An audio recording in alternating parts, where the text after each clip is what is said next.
Hola, ¿qué tal? Bienvenidos a otra sesión más de la Escuela de Desarrollo Cristiano de la Iglesia Bíblica Torrefuerte, en este curso que es Nociones Básicas de la Biblia, donde lo que hacemos es aquí brindar todas esas bases necesarias para una buena lectura bíblica, para un correcto estudio bíblico. No estamos trabajando aquí algunas situaciones a profundidad, es simplemente lo que consideramos base para usted que quizá está comenzando su lectura bíblica o quiere comenzar su lectura bíblica, o quizá para usted que ya tiene el hábito de la lectura bíblica o inclusive está desarrollando un estudio bíblico. Bueno, pues lo que buscamos nosotros aquí es compartir a todos ustedes pues estas herramientas básicas. Damos gracias a Dios porque pues estamos arrancando la octava sesión de las 12 sesiones de nuestro curso. Damos muchas gracias a Dios por esto, esperando como siempre que sea de bendición para todo aquel que, le repito, quiere acercarse a Dios a través de la palabra, a través de la Biblia. Entonces, si me lo permite, pues haré una breve oración y arrancamos con nuestra sesión, la octava sesión de Nociones Básicas de la Biblia. Vamos a orar. Bendito Dios, cuántas gracias te damos por la bendición, Padre, de poder acercarnos a ti, saber que tú nos escuchas, Padre, que tú estás atento a nosotros, mi Dios, pero sobre todo el poderte conocer a través de tu palabra. Mi Dios, no queremos tomar la Biblia como un libro más. Sabemos que tú hablas a través de ella, sabemos que tú has inspirado la Biblia, mi Dios, y que, Señor, tú quieres mostrar tu voluntad a través de ella en cada uno de nosotros. No permitas, Padre, Señor, por ningún motivo que haya una manipulación, Padre, en cuanto a la información, Señor, sino realmente, Padre, poder compartir, mi Dios, aquello que pueda servir a cada uno de mis hermanos en el ejercicio, Padre, de la lectura bíblica, pero más allá de este ejercicio de lectura bíblica, en buscarte, Padre, en buscar tu voluntad a través de las Escrituras. Guíanos a través de esta clase, mi Dios, en el nombre precioso de Cristo Jesús. Amén. Muy bien, pues como le decía, estamos ya, gracias a Dios, en lo que es la octava sesión de nuestro curso de Nociones Básicas de la Biblia, donde hoy estudiaremos cómo se determinó la Biblia. ¿A qué nos referimos con esto? En la sesión anterior hablamos acerca de cómo se formó la Biblia, es decir, la historia de las Escrituras, cómo se fueron escribiendo libros. Y estos libros fueron conjuntados en esta biblioteca llamada Biblia, Biblos. En esta Biblia donde hay 66 libros, ¿no? Una colección de 66 libros de alrededor de 1500, 1600 años. Es una compilación, si lo queremos ver así. Pero no es una compilación cualquiera. Estamos hablando de los libros sobre los cuales creemos que Dios habló inspirando a autores a través de su Espíritu Santo, pues para revelarnos su voluntad, ¿no? Pero tenemos que estar conscientes que durante esa historia, que ahorita vamos a repasar, durante esa historia, pues aparecieron muchos textos. Y entonces se llegó a la determinación de escoger cuáles son aquellos textos que se consideran deben formar parte de las escrituras como escrituras inspiradas. Y esto es lo que se conoce como canon. El canon de las escrituras, el cual establece de los libros de la Biblia cuáles son aquellos que son inspirados por Dios, y veremos cuáles son las características o qué características debieron cubrir estos libros para considerarlos parte de la escritura, y por qué aquellos que no se consideraron dentro de la escritura no forman parte de este canon, ¿no? Recordarle, gracias a Dios, esta octava sesión de las 12 sesiones que tenemos, ya prácticamente estamos entrando a la recta final de nuestro curso. Recordarle que estamos basados en estos dos libros que le estoy poniendo aquí abajo. El caso de José Silva Delgado, que es el libro en el que mayormente nos hemos apoyado en esta primera parte, donde el libro Siempre Nuevo de José Silva Delgado, de Editorial Vida, un libro bastante ameno, muy bueno, muy práctico, ¿no? Y bueno, ya prácticamente en la recta final trabajaremos lo que sería el método de estudio bíblico personal de Rick Warren, donde vienen algunas técnicas de estudio, cómo desarrollar técnicas de estudio, etcétera, ¿no? Prácticamente en nuestro curso de Rick Warren ocupé un poco de material para la primera sesión solamente, y todas las demás sesiones pues está trabajando mayormente con José Silva y el libro Siempre Nuevo, porque prácticamente aquí está el marco teórico, si lo podemos llamar así, del estudio bíblico, no de la Biblia. La Biblia no necesita marco teórico, ¿no? Más bien es del estudio bíblico. Digamos que el marco histórico y teórico lo encontramos muy bien cubierto, aparte de otras obras en las cuales nos hemos apoyado y que hemos estado compartiendo a lo largo de las sesiones pasadas. Si usted no ha visto las sesiones pasadas, le invitamos a que pueda usted seguir las otras 7 sesiones y usted verá ahí material que hemos recomendado, el panorama bíblico, algunos libros de bibliología, algunos libros o comentarios de teología, estudios generales de la Biblia, etcétera. Pero ya para la recta final vamos a hablar sobre algunas técnicas de estudio, algunas estrategias de estudio, memorización, abordaje de temas, etcétera. Y aquí es donde Rick Warren pues nos echará la mano, además de quizá algún otro material en el que nos pudiésemos apoyar, ¿no?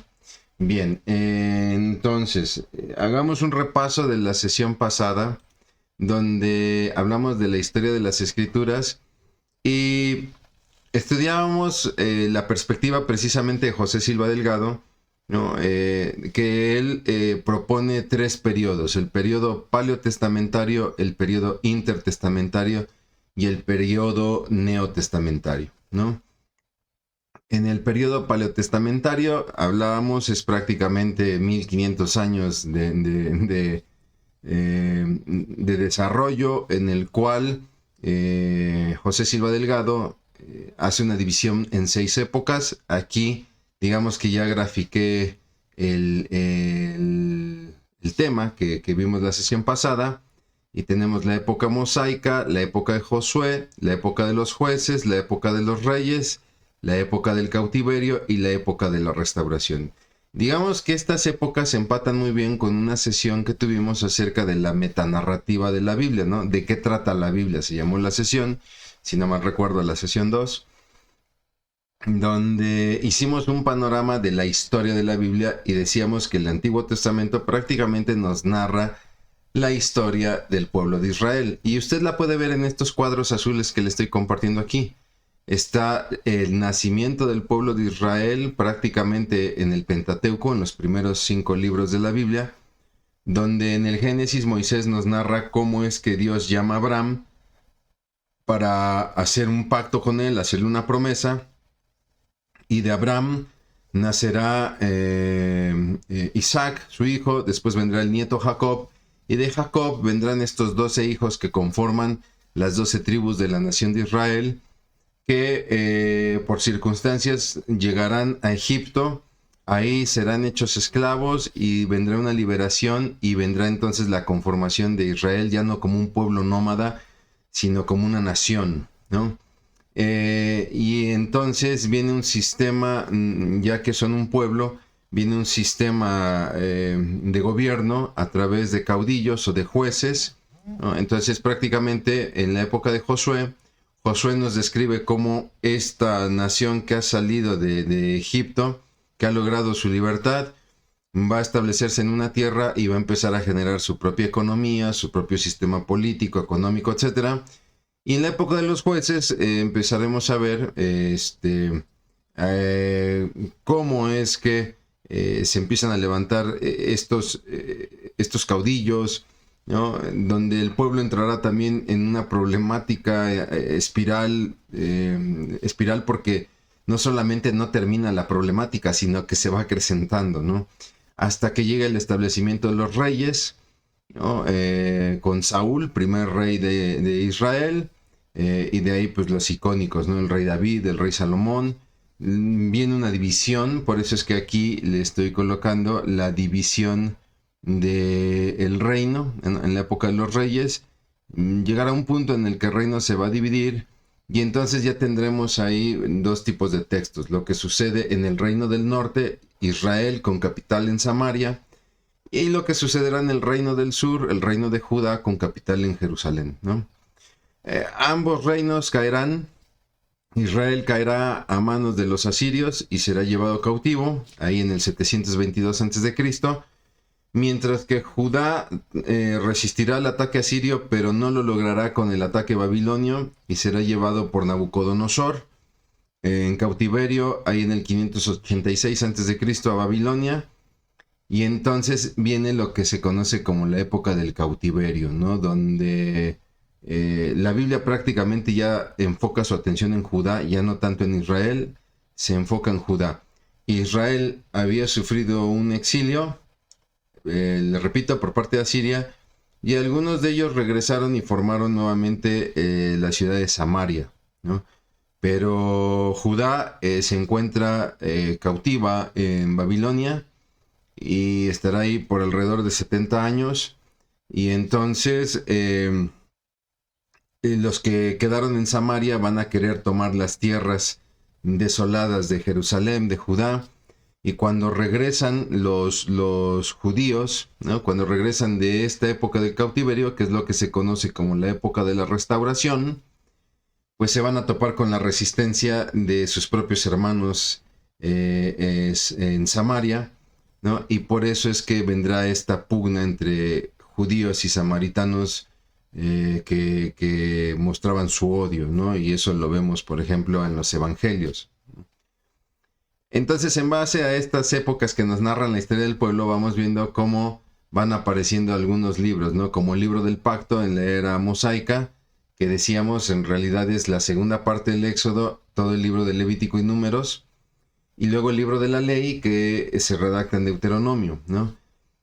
¿Por qué era importante observar esto? Porque le decía, no tenemos que pensar que Génesis es el primer libro escrito en la historia, porque es el primer libro que aparece en la Biblia. La Biblia ha colocado los libros en un orden que no necesariamente es el cronológico, no es necesariamente el orden en el que fueron escritos o se fueron dando a conocer, ¿no?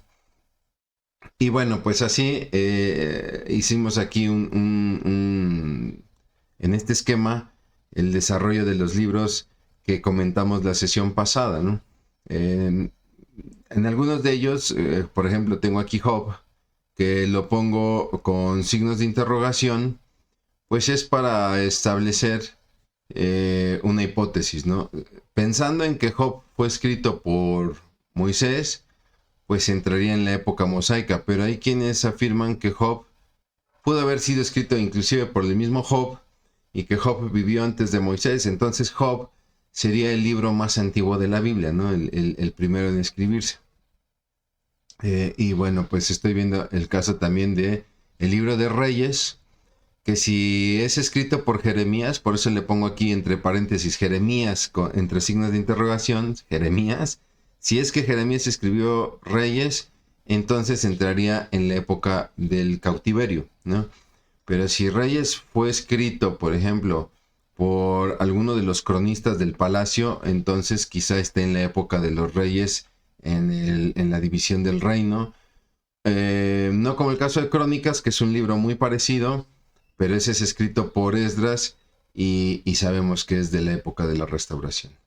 Un periodo intermedio es el que se conoce como el periodo intertestamentario, también conocido como el periodo de silencio o los 400 años de silencio, donde ya no hay profeta, y de esta manera tenemos que entender que al no haber profeta quiere decir que Dios no habló al pueblo, ¿no? No hay que confundirlo, decíamos, por ejemplo, aquí en el periodo anterior, en la época de los jueces, no hay registro de escritos. Pero eso no quiere decir que Dios no se comunicará con la gente. Simplemente en esa época nadie se dedicó a plasmarlo por escrito. Lo mismo va a suceder en un periodo neotestamentario, donde mientras Juan el Bautista está desarrollando su ministerio, está bautizando a la gente para llamarla al arrepentimiento, y nuestro Señor Jesucristo está empezando a ministrar, está empezando a hablarnos del reino, que el reino de los cielos ha llegado, y está empezando a ministrarnos por parábolas, pues es una época en la que tampoco hay registros, no tenemos registros por escrito. Aquí, nuevamente, Dios empieza a hablar a través de algunos profetas, ¿no? El Nuevo Testamento nos presenta por ahí el caso de algunos profetas, pero en realidad la mayor revelación de Dios se dará a través de Jesucristo, ¿no? Y lo hará también a través de las escrituras de la Biblia, conforme éstas se vayan formando, se vayan conformando y vayan madurando. En la Iglesia Bíblica Torrefuerte, lo hemos comentado, nosotros no creemos, o más bien dicho, no es que no creamos, no desarrollamos el ministerio profético. Hay iglesias cristianas donde tienen a sus profetas y desarrollan un ministerio profético, ¿no? Y nosotros respetamos esa postura. No somos quien para decir si están bien o están mal. Más bien tendríamos que justificar por qué nosotros no lo hacemos. Bueno, simplemente porque nosotros creemos que toda revelación está completa en Cristo Jesús y en las Escrituras, ¿no? ¿Qué podría decirme a mí un profeta a mi vida que no lo pueda hallar en las Escrituras? Esa es nuestra postura. Le repito, no tratamos aquí de ponernos en el papel de que nosotros tenemos la verdad y todos los demás están equivocados. Es simplemente la postura que nosotros tenemos. ¿Por qué? Porque para nosotros Jesús y la Biblia es suficiente para saber qué camino tomar en nuestras vidas, ¿no? Es decir, no necesitaríamos de una persona que venga y me diga, Dios me está hablando o me ha hablado y me ha dicho que te tienes que casar con tal persona, o que tienes que tomar este trabajo o dejar este trabajo, cosas por el estilo, ¿no? Le comento esto porque de repente hay gente que me dice, oye, pero ¿qué pasa, por ejemplo, si tú dices que con Jesús y con la Biblia es suficiente? ¿Por qué había profetas en el Nuevo Testamento? La Biblia habla por ahí de una profetisa, Ana, que estaba en el templo. Habla también por ahí de un profeta que se acercó con Pablo, ¿no? Y que le dijo que iba a ser preso y llevado a Roma. Sí. Repito, ¿no? Nosotros creemos que la revelación está completa en Jesús y en las Escrituras, pero para la época de Jesús, de los apóstoles, de Pablo, ¿no? Las Escrituras no están hechas, no están terminadas. Para la época de Jesús no hay registro todavía de escritos, ¿no? Y cuando empieza la iglesia de los Hechos, Pablo empieza a escribir algunas cartas, por ahí empieza un primer evangelio, algunos creen que es Marcos, algunos creen que es Mateo, ¿no? Pero será prácticamente hasta el inicio del siglo II donde se termina de conformar la escritura, ¿no? Y donde ya para toda la gente, en todas las naciones de la región, es conocida la escritura. Y entonces ahora sí, ya no se tendría la necesidad de un profeta, ¿no? Esa es nuestra postura y por eso lo creemos así. No me gusta muchas veces el uso del lenguaje cuando de repente decimos, es que nosotros no creemos que Dios hable en la actualidad a través de los profetas. No me atrevería a dar una declaración así. Como iglesia no nos gusta tomar una postura así, porque esto sería semejante a decir, no creemos que Dios pueda, y con todo respeto, Dios lo puede todo, ¿no? Nosotros creemos que Dios ya nos habla a través del Hijo y a través de su palabra, lo que establece los primeros 2 versículos de la carta a los Hebreos, que de hecho tenemos una tarea ahí, hicimos una tarea en una de las sesiones pasadas, ¿no? Pero nosotros, en base a eso, es la postura que tenemos. Pero tanto como decir que Dios ya no habla a través de los profetas porque no puede, bueno, eso es otra cosa, ¿no? Simplemente esa es la postura. Sin embargo, bueno, pues como usted puede ver, tanto en el periodo intertestamentario, donde pese a que hubo 400 años de silencio, hubo actividad en cuanto a la revisión de las escrituras, y ahorita vamos a ahondar más en el tema que nos toca hoy, ¿no? Y en el Nuevo Testamento pues ya viene la conformación de los escritos en prácticamente 4 épocas, que también es significativo esto, ¿no? Porque la época de Pedro y la época de Pablo en realidad son 2 apóstoles que están viviendo de manera un tanto contemporánea. Es cierto, Pedro llegó primero al cristianismo, fue discípulo directo del Señor Jesucristo. Pablo lo hará después de la resurrección de nuestro Señor Jesucristo, ¿no?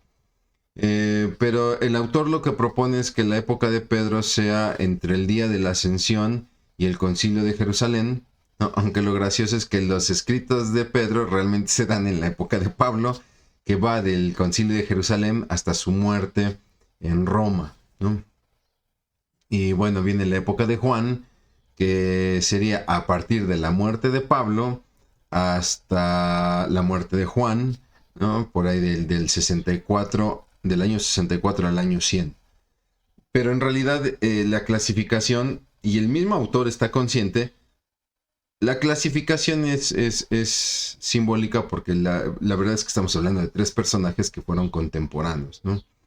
Llama la atención, hay que destacar de este periodo neotestamentario algunos escritos anónimos que menciona Lucas, ¿no? Lucas le escribe a Teófilo y le dice a este Teófilo, del cual tampoco tenemos así como mucha referencia, le dice: habiendo muchos tentado a poner en orden la historia de las cosas que entre nosotros han sido ciertísimas. Se está hablando de que muchas personas han tenido la intención de escribir, ¿no?, todo lo que ha sucedido respecto al Señor Jesucristo, como nos lo enseñaron los que desde el principio lo vieron por sus ojos. Está hablando de los apóstoles, ¿no? Y fueron ministros de la palabra. Me ha parecido también a mí, después de haber entendido todas las cosas desde el principio con diligencia, escribírtelas por orden, oh muy buen Teófilo, ¿no? Aquí Lucas nos hace una referencia de que ya por ahí existían algunos intentos de escritos, pero no sabemos quiénes serían los autores, ¿no? Por eso le pongo escritos anónimos, posiblemente de la época de Pedro, posiblemente inclusive de la época de Jesús, ¿no? Que alguien siguiendo a Jesús intentara escribir, ¿no? Y andaban estos escritos corriendo de manera anónima, ¿no?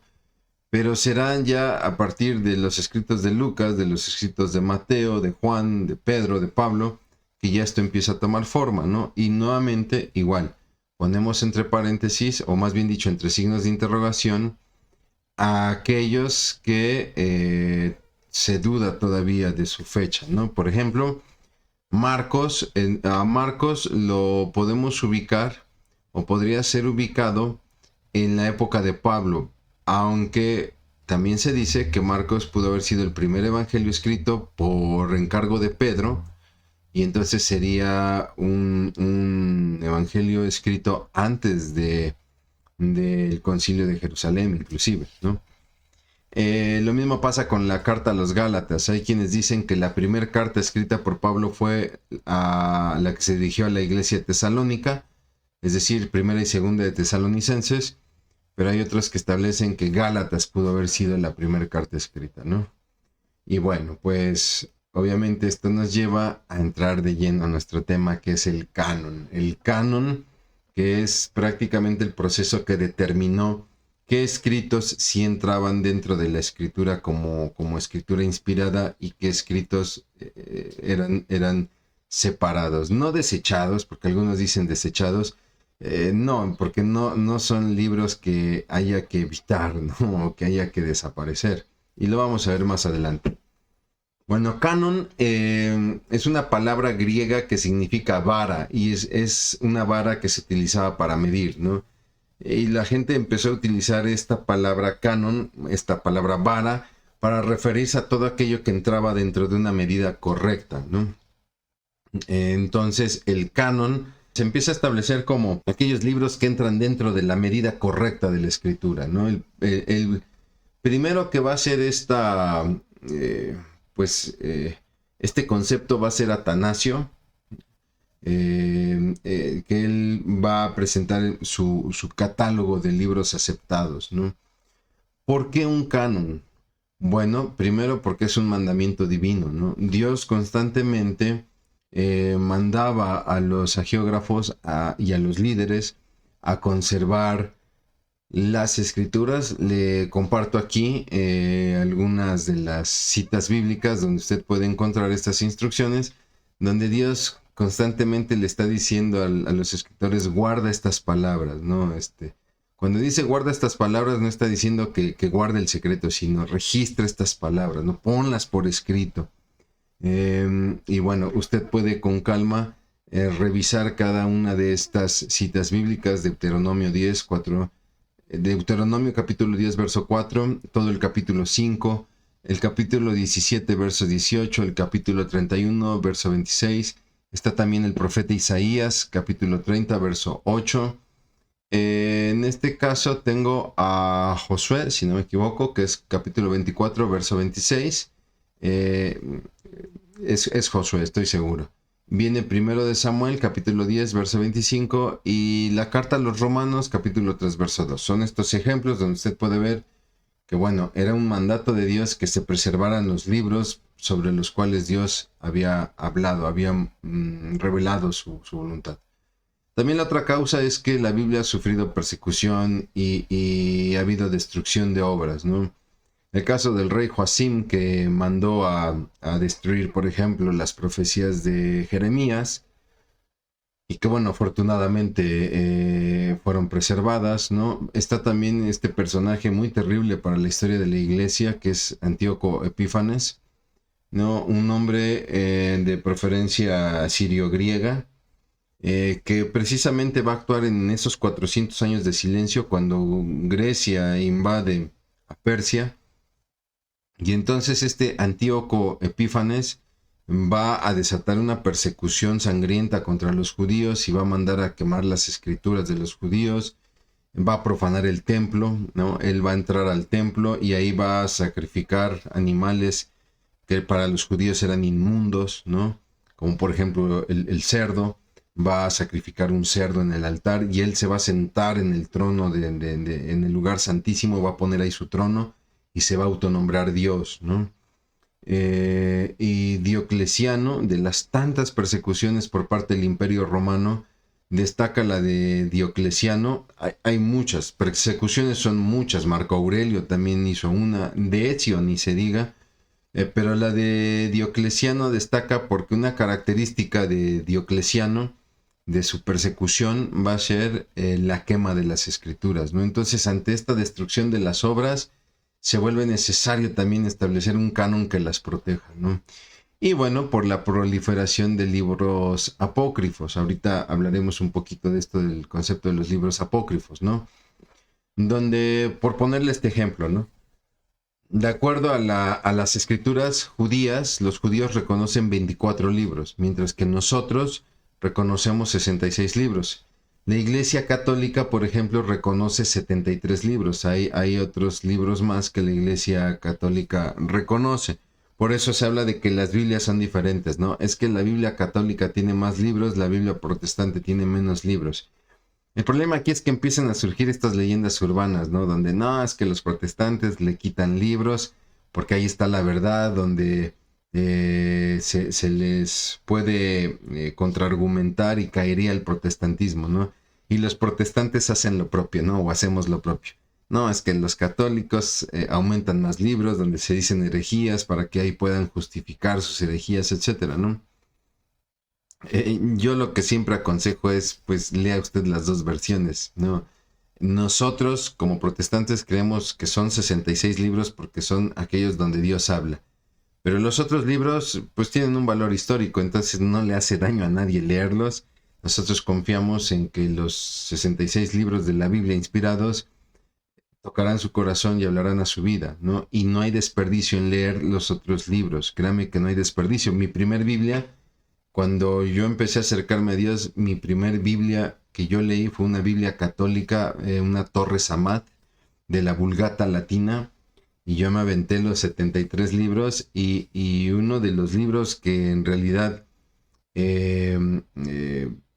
pues me dejó impactado, un libro llamado Sabiduría, el cual hablaba de la idolatría y sobre todo del pecado de hacerse imágenes para venerarlas, ¿no? Yo era católico, tenía mi Biblia católica, y cuando yo leí esta Biblia católica, eso fue lo que yo me encontré, no precisamente en un libro de los inspirados, sino en este libro que se determina como apócrifo, Y si bien es cierto, no cambió mi vida, ¿no? Pero sí fue un punto determinante para la toma de decisiones en mi vida, ¿no? Sin embargo, lo que no queremos aquí tampoco es caer en el debate de que si sí o si no. Siempre mi consejo es vaya a la Biblia, lea la Biblia, ¿no? Yo no quiero aquí hacer un proselitismo a favor o en contra de nadie. Si lo tuviera que hacer, yo lo haría a favor de Dios. Mi hermano, mi hermana, vaya a la Biblia y deje que la Biblia le hable, que Dios le hable a través de la Biblia, sea con la católica, sea con la protestante, ¿no? Sí, cuando hablemos de versiones y traducciones, sí tendremos que hacer una precaución por algunas versiones bíblicas que han sido manipuladas, ¿no? Una cosa es que la Biblia de los católicos acepte más libros, pero otra muy diferente es que a las escrituras yo cambie los mensajes para ajustarlos a mi doctrina, como sucede en algunas otras religiones, y ahí sí yo le diría, pues tenga usted mucho cuidado, ¿no? Nada como ir a los originales, y tanto la Iglesia Católica en su Biblioteca del Vaticano como la Iglesia Protestante, ¿no? Con sus eruditos, sobre todo en sedes importantes como Suiza, ¿no? Como Holanda, que son cunas de la misma Alemania, cunas de la traducción de las escrituras, pues estamos hablando de traducciones de fiar. Pero eso lo veremos cuando lleguemos al tema de las versiones, ¿no? ¿Cómo se da el canon en el Antiguo Testamento? Bueno, recuerde que en el Antiguo Testamento aparecen lo que se conoce como el Tanakh, que es el conjunto de 3 libros. El libro de la ley, conocido como Torá, el libro de los profetas, conocido como Nehemim, y el libro de los escritos, conocido como el Ketubim, ¿no? De ahí sale el vocablo Tanakh, es la T de Torá, la N de Nehemim y la K de Ketubim, Tanakh, ¿no? Bueno, en cuanto a la Torá, escrita 1500 años antes de Cristo por Moisés, es conservada. Disculpa, ahí tengo un error, puse en el arco, más bien es en el arca, ¿no? En el arca del pacto y en el templo. El libro que escribió Moisés, la ley que escribió Moisés, ha sido preservada por mucho tiempo en el tabernáculo, en un mueble llamado el arca del pacto, donde nos dice la Biblia que ahí la presencia de Dios descendía, ¿no? Donde no cualquiera tenía acceso, solamente el sumo sacerdote podía acceder una vez al año, pero ahí era resguardada la escritura y posteriormente será en el templo de Israel, ¿no? Esta escritura de Moisés es atestiguada por Josué. Josué prácticamente fue la mano derecha de Moisés en sus últimos años, ¿no? Los primeros años podríamos decir que fue Aarón, pero ya después de la muerte de Aarón, Josué se vuelve la mano derecha de Moisés, ¿no? Y cada generación se va volviendo el testigo fiel de su antecesor, ¿no? Lo va a hacer David, por ejemplo, con escritos de Samuel, Samuel con escritos del propio Josué, ¿no? Salomón con escritos de su propio padre David, Josafat con escritos de Salomón, y así se va dando una cadena, ¿no?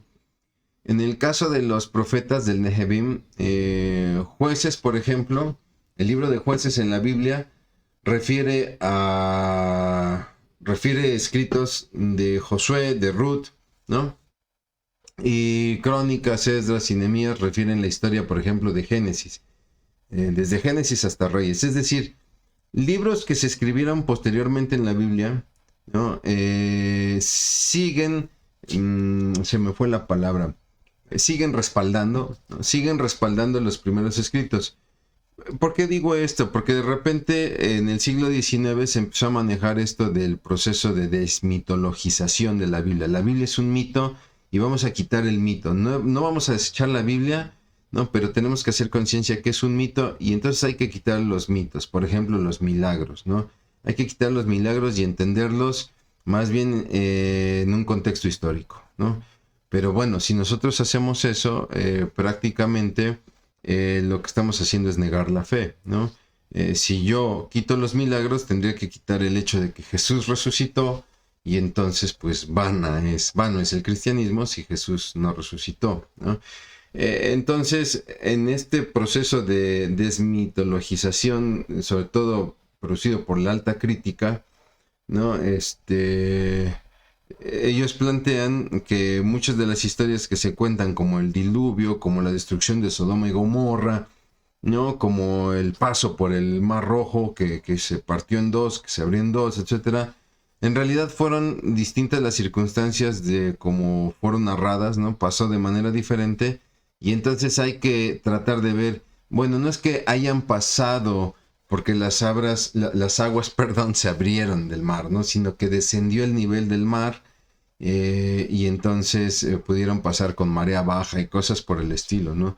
Sin embargo, vemos como autores posteriores siguen ratificando historias anteriores. En el caso del Ketubim, de los escritos, Ezequiel menciona a Job. Sabemos que Job existió. ¿Por qué? Porque Ezequiel lo reitera, ¿no?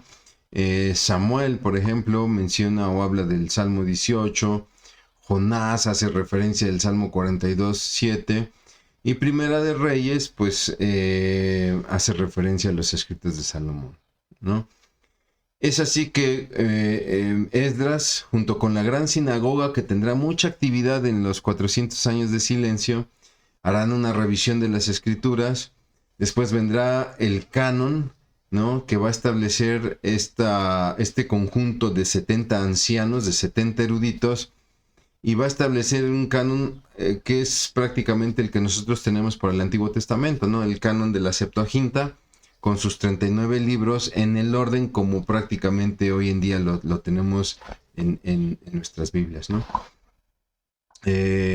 Hay testimonios de estos cánones, como el caso de Josefo, como el caso de Filón de Alejandría, aunque Josefo y Filón de Alejandría defendían un canon de 22 libros, ¿no?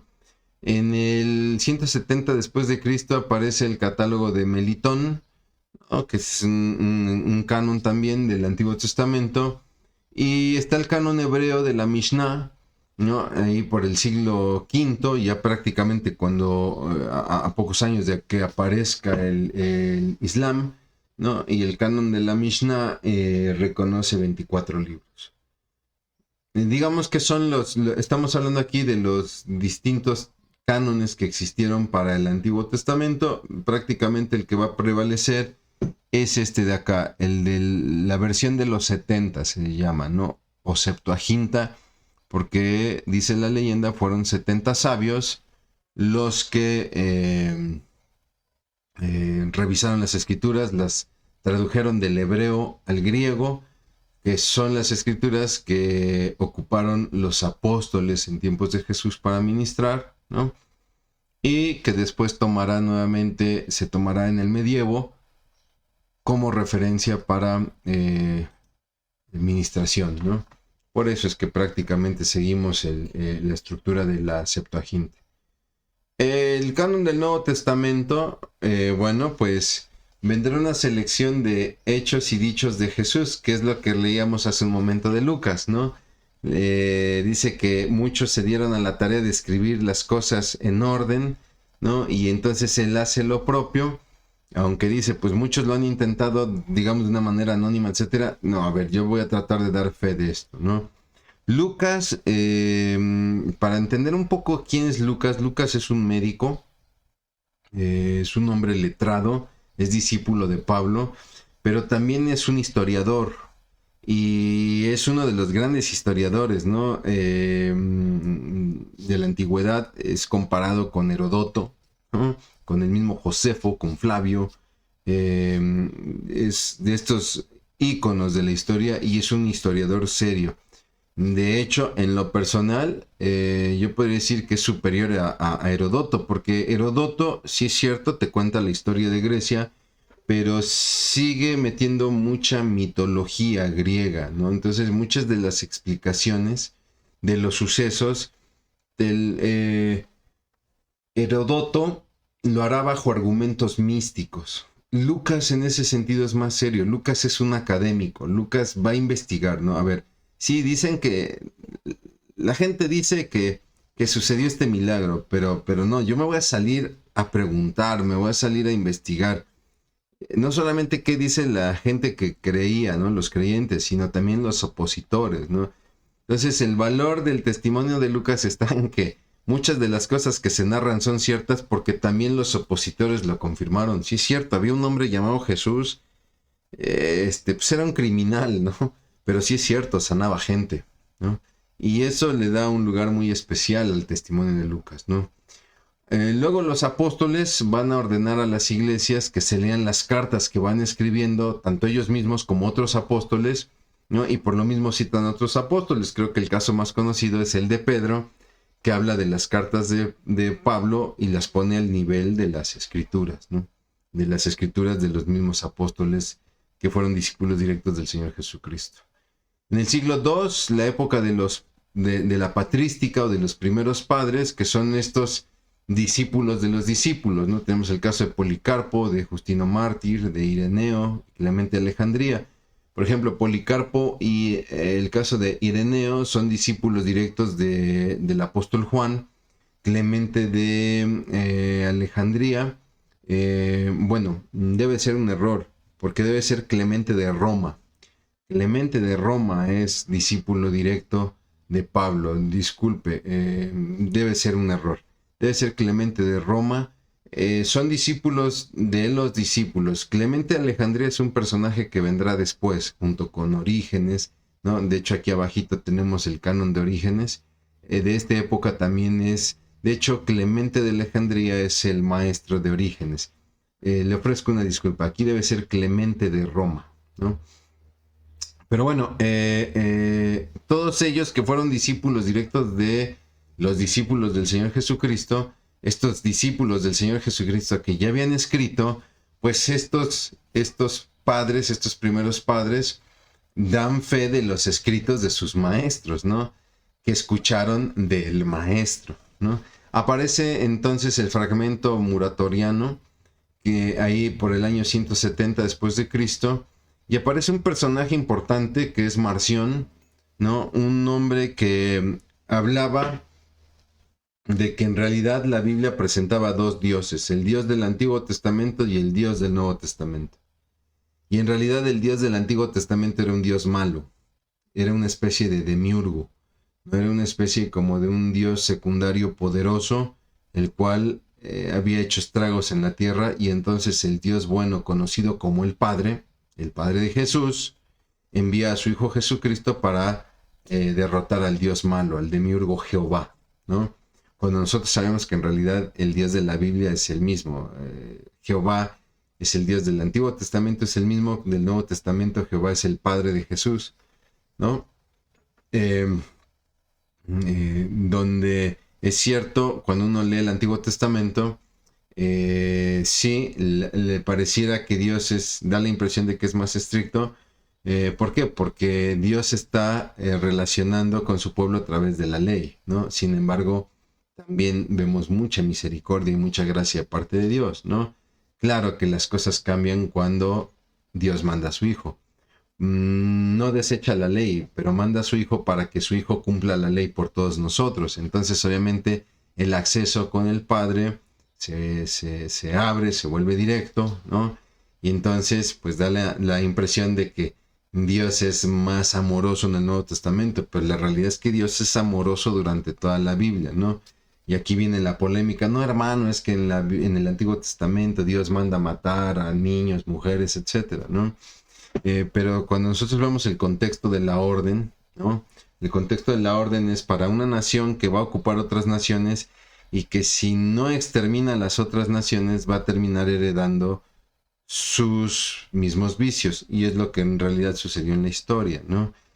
Obviamente eso no significa que eso tenemos que hacer nosotros hoy en día, ¿no? Como la Biblia dice que hay que exterminar a mujeres, niños, etcétera, para conquistar, yo tengo licencia para hacerle daño o matar personas, ¿no?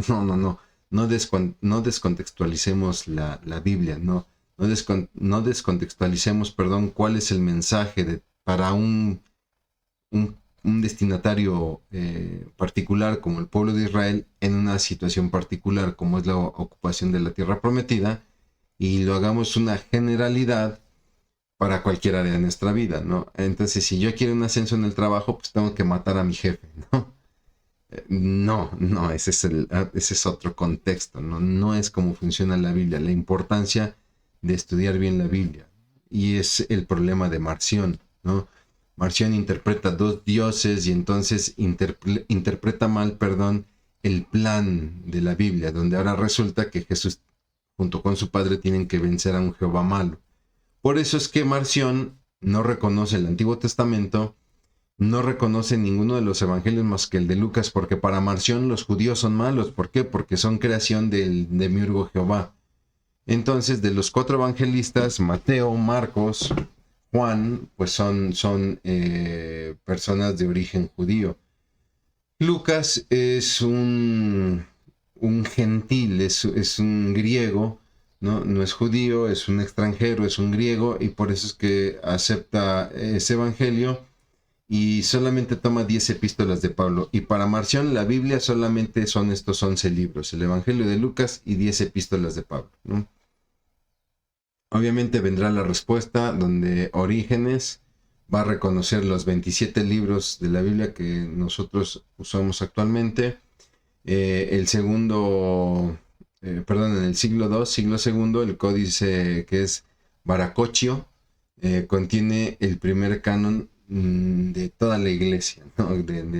Para toda la iglesia de toda la Biblia, ¿no? Eusebio de Cesarea también va a reconocer los 27 libros de Orígenes, ¿no? No que haya revisado Orígenes, él va a hacer la revisión por su cuenta y va a reconocer los 27 libros que coinciden con los de Orígenes y los pondrá en 2 grupos, los libros aceptados y los disputados. ¿Por qué? Porque todavía había dudas con algunos libros. Le pongo un ejemplo, el caso de Santiago, la epístola de Santiago, donde muchos dudaban de si era un libro inspirado por Dios, porque aparentemente contradecía enseñanza de Pablo, sobre todo en el asunto de la fe y las obras, ¿no? De hecho, por ejemplo, Martín Lutero no aceptaba la epístola de Santiago, ¿no? La trataba con mucho desprecio, ¿no? El otro libro disputado, disculpe, me vino un lapsus brutus. El otro libro disputado es la epístola de Judas. ¿Por qué? Porque de repente Judas hace mención de un libro que no es considerado parte del canon, que es El Pastor de Hermas, si no me equivoco, ¿no? Y por eso es que muchos dudaban si debía ser parte del canon, ¿no? Atanasio, este personaje del cual hablamos al inicio de este tema, es quien forma ya el canon definitivo en el 367 después de Cristo con los 27 libros, y el concilio de Hipona, el lugar donde Agustín llegó a ser obispo, ratificó el canon de Atanasio en 393, y el concilio de Cartago nuevamente hará la ratificación 4 años más tarde. Bien, hablemos de los libros apócrifos. Estos libros se llaman así. Apócrifo es una palabra que significa secreto, ¿no? La iglesia primitiva, la iglesia del primer siglo, los va a llamar apócrifos. Va a llamar libros apócrifos primero a aquellos libros que van a aparecer como de corte escatológico. ¿Qué es esto de escatológico? Ay, hermano, cada palabra que se saca. Sí, lo sé. Pero escatológico es todo aquello que tiene que ver con los últimos días, el fin de los tiempos, ¿no? El Apocalipsis es un libro de escatología, es un libro que me habla de cómo sucederán las cosas en los últimos días, ¿no? Entonces, en los primeros años de la iglesia empiezan a surgir muchos libros apocalípticos, muchos libros escatológicos, ¿no? Y la Biblia se va a referir a esos primeramente como apócrifos, y con el paso del tiempo lo hará también con algunas cartas que empezarán a aparecer, aparte de las de Pablo, de las de Pedro, de las de Juan, ¿no? Y algunos pseudoevangelios, ¿no? Entonces, todos estos escritos los van a tener como espurios, ¿no? Como extraños, pero algunos los van a tener como heréticos, ¿no? Es decir, estos ya no nada más son extraños, sino que atentan contra la sana doctrina, tuercen la sana doctrina, las sanas enseñanzas de Jesús, ¿no? Es así que los apócrifos serán clasificados en 2 grupos, los rechazados por todos, ¿no? Y los aceptados por algunos. Los rechazados por todos se conocen también como los pseudoepígrafes, ¿no? Son estos escritos que aparecieron de repente y que aparecieron bajo la autoría de un personaje conocido. Le pongo el ejemplo del Evangelio de Tomás o el Evangelio de Judas, ¿no? Que son escritos que van a aparecer muchos años después, ¿no? Y que cuando se hace la revisión, uno dice, es que es imposible que Tomás o que Judas hayan escrito estos libros porque están escribiendo sucesos que pasaron mucho después de que ellos murieron, ¿no? Y uno diría, pues sí, mi hermano, lo mismo hicieron los profetas. Sí, pero el profeta lo hizo anunciándolo, haciendo un anuncio como profecía, ¿no? Sucederán estas cosas. Pero cuando uno lee el Evangelio de Judas o el de Tomás, pues estas cosas que ellos no vivieron, las narran como si ya las hubiesen vivido, ¿no? Y obviamente pues eso pone en tela de juicio el aceptar el libro, ¿no? 14 apócrifos del Antiguo Testamento en el canon de la Septuaginta aparecen en el canon de la Septuaginta, ¿no? Mientras que la Vulgata latina, es decir, la traducción al lenguaje latín vulgar de Jerónimo, también presenta estos libros apócrifos, ¿no? Sin embargo, la versión siríaca, que aparece poco tiempo después, no contiene libros apócrifos. Es muy parecida a la versión de los protestantes, ¿no? La Iglesia Católica va a aceptar estos 11 libros, pero no los va a llamar apócrifos, los va a llamar deuterocanónicos, ¿no? Es decir, serán aceptados en un segundo canon, ¿no? Y la propuesta será, de hecho, por Agustín de Hipona. Será en el Concilio de Trento cuando ya estos 11 deuterocanónicos se aceptan, sean aceptados, ¿no? Pero la realidad es que el Concilio de Trento lo hará no tanto por creer en los libros, sino para presentar un argumento contra los reformadores, ¿no? En este proceso de contrarreforma es como una manera de atacar a los protestantes a través del establecimiento de un segundo canon, ¿no? No tanto por la revisión de los textos. Sin embargo, le repito, eso no quiere decir que no tengan al menos un valor literario, ¿no? Los autores del Nuevo Testamento mencionan libros apócrifos, pero no se refieren a ellos como escrituras, como el caso de Judas, que menciona por ahí alguna frase del pastor de Hermas, sin darle como un sentido de escritura inspirada. No como Jesús, por ejemplo, lo hizo cuando mencionaba algún salmo o cosa por el estilo, ¿no? Y esto es muy importante, ¿no? Que libros se encuentren en el canon de la Septuaginta no significa que los apóstoles o los judíos del siglo I los aceptaran, ¿no? Porque a veces cometemos ese error.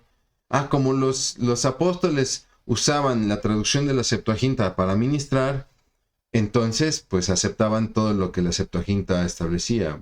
Bueno, no, para ellos era útil la traducción, ¿no? Sin embargo, aunque la Septuaginta tiene los libros apócrifos, eso no quiere decir que los apóstoles hayan creído en ella. De haber sido así, hubieran citado los libros apócrifos en sus cartas, ¿no? Los libros apócrifos que se encontraron en las cuevas de Qumran por ahí del 1947, del siglo XX, cuando encuentran los rollos originales de libros, pues prácticamente toda la Biblia, ¿no? También se encuentran copias de los libros apócrifos, ¿no? Y entonces uno diría, ahí está, mira, esto es una prueba de que sí deben ser aceptados. Bueno, el que se hubieran estado ahí en Qumran no significa que fueran autoridad para los esenios, que eran los dueños de estas cuevas, de estas bibliotecas. Y es que en realidad es lo que tenemos enfrente es una biblioteca, ¿no? Qumran no era un templo el cual guardara celosamente la escritura inspirada, era simplemente una biblioteca, ¿no? Era una manera de guardar libros para tener el conocimiento de la época, ¿no? Como la Biblioteca de Alejandría, por ejemplo. Nada más que hay una gran diferencia. La Biblioteca de Alejandría era una biblioteca expuesta que, pues obviamente, tuvo su costo porque con las continuas guerras, pues la biblioteca fue destruida, ¿no? Ante esto, los esenios prefirieron mejor guardar los escritos en bibliotecas en cuevas. Y por ahí, en 1947, se encontró una cueva con estos escritos. Las 5 razones por las cuales no se aceptan los libros apócrifos, ¿no? Bueno, ausencia de autoridad. La verdad es que ninguno de los autores los reconoce como palabra de Dios, pese a que algunos llegan a mencionarlos. No son proféticos, de hecho la mayoría fueron escritos en los 400 años de silencio. Estos años de silencio que el mismo Josefo da testimonio, ¿no? Hay falta de concordancia, hay muchas historias, fábulas, etcétera, donde se contradicen o entre ellos mismos o con el resto de las escrituras, ¿no? No tienen poder transformador, ¿no? La verdad es que son libros que no hacen más que parafrasear el contenido de libros inspirados, ¿no? No más. El rechazo de autores, ¿no? Nadie los menciona, nadie menciona textos como Baruch o las interpolaciones de Daniel, ¿no? Del original de Daniel, hay escritos que se interpolaron y ni Jesús ni los discípulos jamás los citaron, ¿no? Rechazo de los primeros concilios, el de Jamnia, que es un concilio judío, el de Niza y el de Constantinopla, que fueron los dos concilios, me atrevo a decir, los más importantes de la historia de la iglesia, o incluso el de Jerusalén, ¿no? De hecho, hasta los mismos católicos, los mismos católicos en sus inicios rechazaron los libros apócrifos, ¿no? Estos que ahora ellos aceptan en su Biblia como deuterocanónicos. Bueno, Gregorio I, que es prácticamente el que instituye el sistema papal, conocido como Gregorio Magno, aquel que creará el sistema de canto gregoriano, no aceptaba los libros apócrifos. Lo mismo Tomás de Aquino, este sacerdote dominico, que prácticamente determinó toda la doctrina católica que rige actualmente, ¿no? Toda la teología católica. El mismo Jiménez de Cisneros, ¿no? Y el mismo Cayetano fueron personas que no reconocieron los libros apócrifos que posteriormente fueron añadidos a la Biblia católica, ¿no? Y bueno, pues el rechazo de los reformadores, que estamos hablando de eruditos, maestros de universidades, muy profundos en la escritura, que obviamente al hacer una revisión, pues también descubrieron que eran libros que no pertenecían al canon, ¿no? Sin embargo, ojo con lo que le estoy poniendo aquí al final. Los libros apócrifos tienen un beneficio, ¿no? Son un puente entre los dos testamentos en estos 400 años de silencio y nos proporcionan datos muy interesantes acerca del folclore judío, de lo que pasaba en la vida del judío en esos 400 años de silencio, ¿no? Mucho de lo que sabemos en esos 400 años no es por la Biblia, es por estos libros en cuanto a datos históricos, ¿no? Y creo yo que ahí tiene su riqueza, y por eso le digo que de repente sí vale la pena una buena ley. Mire, le pongo aquí en cuadro los libros apócrifos del Antiguo Testamento. Obviamente no los voy a mencionar, usted los puede ver. Esto lo tomé precisamente del libro de José Silva Delgado, ¿no? De Libro Siempre Nuevo. Él presenta este cuadro donde nos presenta la clasificación de estos libros, ¿no? Y nos da aquí algunas señales, ¿no? Los que pertenecían a la Septuaginta, los que están en la Vulgata, los que fueron citados, por ejemplo, por Judas, dice ahí en el Nuevo Testamento, o incluido en versiones católicas, etcétera, ¿no? Esto usted puede tener una captura de pantalla de este video, de esta presentación, o lo puede consultar en el libro. Pasa lo mismo con los apócrifos del Nuevo Testamento, ¿no? Donde vemos relatos sobre María, donde vemos lo que le decía yo, estos pseudoevangelios, ¿no? De hecho ahí aparece el Evangelio de Marción, ¿no? Pero son muchos, ¿no? Por ahí aparece un Evangelio de Pedro, etcétera. Libros de los Hechos, ¿no? Nosotros tenemos en la Biblia los Hechos de los Apóstoles, así en general, pero empezaron a aparecer los hechos de un apóstol en particular, nuevas epístolas, y de hecho aparece también un Apocalipsis de Pedro, ¿no? Y lo mismo, indicaciones de dónde han sido mencionados estos libros, ¿no? Y bueno, en cuanto a nuestro esquema general, ahora vamos a trabajar la memorización de los libros del Nuevo Testamento, donde prácticamente también el Nuevo Testamento está conformado por 5 partes, que son los Evangelios, el libro histórico, las epístolas paulinas o epístolas de Pablo, las epístolas generales o epístolas universales, y el escatológico, que es el Apocalipsis, ¿no? Entonces le pediría que empiece a memorizar los 4 evangelios, ¿no? Trabaje de memoria Mateo con sus 28 capítulos, Marcos con sus 16 capítulos, Lucas con sus 24 capítulos y Juan con sus 21 capítulos. Que los evangelios pues son estos datos biográficos, pero ojo, no son biografías, ¿no? Evangelio significa buenas nuevas, ¿no? Entonces la intención de los evangelios es narrarnos las buenas nuevas de un reino que llega con Jesús. No son documentales de la vida de Jesús. Muchos cuestionan el evangelio. Es que no nos dicen nada de la infancia de Jesús. Bueno, es que no es su propósito, ¿no? Lo que el evangelio se centra es en el ministerio del Señor Jesucristo que va a desarrollar por ahí de sus 30 años de edad, ¿no? Ya siendo un adulto. Por eso es que los evangelios no indagan en la infancia. Por eso aparecen algunos pseudoevangelios, como el de Tomás, donde empiezan a narrar la infancia de Jesús y que hacía cosas extraordinarias. Pero si esto hubiera sido así, créame que más personas hubieran escrito acerca de estos hechos extraordinarios de un niño Jesús, ¿no? Lo que la Biblia nos dice es que Jesús realmente empezó a llevar a cabo su ministerio y con ello señales y milagros para respaldar su mensaje a partir de que ya es un adulto, ¿no? Los evangelios rescatan la esencia del mensaje de Jesús, ese es su propósito, por lo tanto, no reportan todo lo dicho, ¿no? Le puse aquí arribita, aquí junto, la cita de Juan 21-25, donde el mismo Juan cierra su evangelio diciendo, y muchas cosas más hizo el Señor Jesucristo que si se escribieran, no alcanzarían todos los libros del mundo, ¿no? Pero yo he escrito estas cosas para que crean, ¿no? Porque ese es el propósito, que creamos el mensaje de Jesús. No tanto que tengamos una información detallada de su vida y cosas por el estilo, ¿no? Prácticamente los evangelios, su contenido se divide tanto en enseñanzas como en relatos históricos, ¿no? Entonces, literalmente contienen mucha narrativa y mucha poesía, sobre todo mucha poesía sapiencial, ¿no? Son tópicos, no son cronológicos. Los evangelios van presentando temas, ¿no? Por ejemplo, el ministerio de Jesús en Galilea, el ministerio de Jesús en Judea y sobre todo la última semana, lo que le llamamos la pasión de Cristo, ¿no? Algunas veces se van narrando de manera cronológica, pero muchas veces me narra un suceso y de repente en el siguiente capítulo ya se regresó unos días atrás para narrar otra cosa. Y ahí es donde mucha gente de repente tiene conflicto y empieza a hablar de que la Biblia se contradice porque no le cuadra la línea cronológica, cuando en realidad no es su propósito, ¿no? En cuanto a herramientas para recomendar, bueno, pues yo le recomiendo este libro que tenía yo por acá, que es la breve historia del canon bíblico. Aquí lo tengo.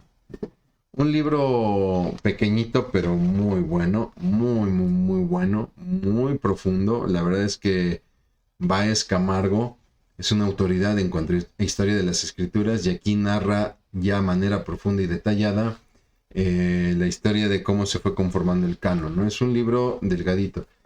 La realidad es que yo tengo aquí dos libros, que es la breve historia de las escrituras, ¿no? Del texto bíblico, y la breve historia del canon bíblico. Cómo se fue conformando la escritura, cómo se fue determinando el canon, ¿no? Como mis libros ya son viejitos, los engargolé en uno solo, ¿no? Pero en realidad son libros delgaditos, pero sí son pesados, ¿eh? Créanme que son libros bastante pesados, ¿no? Y bueno, el otro que recomendamos es la guía Holman de Apologética Cristiana, un libro que lamentablemente ya no se edita en su versión original. Este libro se lo recomendé en una versión anterior como la guía para defender la fe, que inclusive hasta se los mostré, es un libro pequeñito que casi ni se puede leer, ¿no? Este fue la versión original, que era un libro tamaño carta, muy bonito, pero la realidad es que ya no se edita como tal. Parece ser que la edición en internet es libre y usted la puede descargar. Si por ahí se lo encuentra en una librería, por favor, cómprelo. Créame que es un tesoro la guía Holman de Apologética, donde narra también mucha de la historia, sobre todo del canon del Nuevo Testamento. Y bueno, pues de tarea le pediría por favor que repase el esquema general del Nuevo Testamento y memorice los evangelios, tanto evangelio como el número de capítulos que contiene. Seguimos con nuestra lectura bíblica. Le pediría por favor que ahora realice la lectura de los capítulos 5 al 8, 4 capítulos más del Evangelio de Juan. Sigue usted marcando con un color la palabra vida y sus derivados, vida, que vive, viviente, vivió, etc. Y con otro color la palabra creer, ¿no? Y todas sus derivaciones o conjugaciones, ¿no? Creyó, creyente, etc. No olvide rescatar datos importantes, como lo hicimos con la tarea de Ruth, del libro de Ruth, ¿no? Rescate usted de los pasajes, perdón, que está leyendo, rescate los lugares, los personajes, los sucesos y la enseñanza para que sea un poquito más productiva su lectura. Mi hermano, mi hermana, pues yo le agradezco en verdad enormemente que me haya acompañado en esta ya, gracias a Dios, la 8ª sesión de Nociones Básicas de la Biblia. No me resta más que orar, dar gracias por esta sesión y si Dios lo permite nos veremos próximamente en lo que será la 9ª sesión de nuestro curso. Vamos a orar. Bendito Dios, gracias Padre por permitirnos estudiar por tu palabra, por permitirnos, mi Dios, el recorrer la historia de tu palabra, Señor, y entender la importancia de que no es una obra improvisada, sino que hay todo un proceso detrás de ella, no solamente en la inspiración, mi Dios, no solamente en el registro, Señor, sino aún en la conformación. Y por eso es que también confiamos en tu palabra, Padre, porque, Señor, no has perdido tu vista de ella en todo momento. Bendice a mis hermanos que toman esta clase, mi Dios, que ellos puedan alcanzar las expectativas que tienen propuestas y aún más, mi Dios. Y no dejamos de orar por aquellos que están padeciendo para que les ayudes en su salud, Padre, en su economía o cualquier cosa que estén padeciendo. Te damos gracias en Cristo Jesús. Amén. Muchas gracias, mi hermano, que Dios le bendiga mucho y recuerde, por favor, lea la Biblia y entréguese a Cristo.